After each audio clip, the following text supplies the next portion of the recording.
اس دن مجھے کال آئی, ایک بہن روتے ہوئے کہتی ہے مجھے خودکشی کرنی ہے. جب ریزن پوچھا, جی لڑکے کے پاس میری پکچرز ہیں اور وہ مجھے دھمکیاں لگا رہا ہے کہ اگر ملی نا, اگر آئی نا, تو میں تمہاری پکچرز جو ہے وہ آؤٹ کر دوں گا, میں تمہیں ایکسپوز کر دوں گا, میں تمہارے امی کو سینڈ کر دوں گا, ابو کو سینڈ کر دوں گا, بھائی کو سینڈ کر دوں گا. اور وہ لڑکی بیچاری اس اسٹریس میں خودکشی تک کے پلانز بنا رہی ہے. اب یہ ظلم ہی ہوا نا کہ پہلے لڑکی کو بے وقوف بنایا, میٹھی میٹھی باتیں کر کے اس سے پکچرز منگوائی. غلطی لڑکی کی بھی ہے. کیوں کیا یقین, کیوں کیا اعتبار, کیوں کیا بھروسہ, جب اللہ نے کہہ دیا تھا وَلَا تَقْرَبُوا الزِّنَا, زنا کے قریب نہ جاؤ. نہ کرو کسی پہ بھروسہ, نہ کرو کسی پہ اعتماد, نہ کرو کسی کا یقین. یہ لوگ میٹھی میٹھی باتیں کر کے تمہاری عزتوں کی دھجیاں اڑا دیں گے اور تمہیں سمجھ بھی نہیں آئے گی. ہائے ہیلو سے بات سٹارٹ ہوگی اور اس ہائے ہیلو میں کپڑے تک اتر جائیں گے اور سمجھ نہیں آئے گی تمہیں. لیکن نہ لڑکی سنتی ہے نہ لڑکا سنتا ہے. لڑکا اپنے نشوں میں, لڑکی اپنے نشوں میں.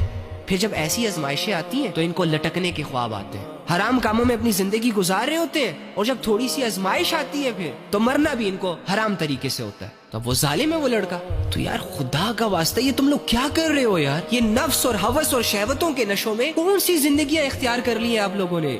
اندھے ہو گئے ہو, بہرے ہو گئے ہو, کیا ہو گیا ہے تمہیں؟ ایسا کون سا نشہ کیا ہوا ہے تم نے جو اللہ کی بات بھی اثر نہیں کر رہی, قرآن کی بات بھی اثر نہیں کر رہی, رسول اللہ صلی اللہ علیہ وآلہ وسلم کی حدیثیں بھی اثر نہیں کر رہی؟ وہ ظالم کیا کر رہے ہو؟ کیوں ظلم کر رہے ہو خود پر, لوگوں پر؟ ایک چھوٹی سی بات تمہیں سمجھ نہیں آ رہی کہ یہ دنیا تمہارے لیے ایک آزمائش ہے. اگر جنت کے شوق میں, اللہ کی محبت میں نیک اعمال نہیں ہو رہے تو جہنم کے خوف سے ہی برے اعمال سے رک جاؤ, ظلم سے رک جاؤ, بے حیائیوں سے رک جاؤ. قیامت کے دن جو ظالم لوگ ہوں گے نا وہ اندھیروں میں اٹھائے جائیں گے. اللہ سختی سے ان سے حساب کتاب کرے گا, جنہوں نے لوگوں کی زندگیاں تنگ کی, جن کی وجہ سے لوگوں کی دنیا اور آخرت بگڑی. یہاں اگر وہ پکڑے نہیں گئے, یہاں اگر ان سے کسی نے پوچھا نہیں, کسی قانون کے ہاتھ ان تک پہنچے نہیں, تو وہ یہ نہ سمجھے کہ ہم بچ گئے. مر کے تو دیکھو ذرا ایک دفعہ, واللہ اتنی سخت پکڑ تمہارا انتظار کر رہی ہے نا, تمہاری چیخیں 7ویں آسمان تک جائیں گی. فرعون بھی کہتا تھا کہ میں خدا ہوں, میری مرضی کے فیصلے چلیں گے, میں جس پہ چاہے ظلم کر دوں, مجھ سے کوئی نہیں ہے پوچھنے والا. جیسے ہی اللہ کے عذاب نے اس کو گھیرا,